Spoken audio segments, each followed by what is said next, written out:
Umut Kervanı platformuna bağlı olan derneğimiz Adana Umut Gıda Bankası 2013-2014 eğitim öğretim yılının başlamasıyla beraber ihtiyaç sahibi olan öğrencilerin ihtiyaçlarını, eğitim öğretim yıllarını daha rahat getirebilmeleri için derneğimiz bu yıl 60 çocuğa çanta ve kırtasiye yardımında bulunacak.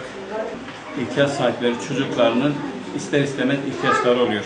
Derneğimiz bu açığı kapatmak için öğrencilerimize yardım etmek, onların bu eğitim öğretim yıllarını rahat geçirebilmeleri için yönetim kuruluyla, görevlileriyle, gönüllü üyeleriyle beraber seferber olmuştur ve bundan sonra ihtiyaç sahibi olan öğrencilerinin bütün ihtiyaçlarını karşılamak için elinden gelen gayreti gösterecektir. Tabii bundan sonra önümüzde bayram da vardır. Allah nasip ederse bu öğrencilerin bayram ihtiyaçlarını da karşılamak için derneğimiz büyük bir özveriyle çalışmalarına başlamıştır. Allah razı olsun. Bizlere yardım eden Umut Derneği'ne teşekkür ederiz.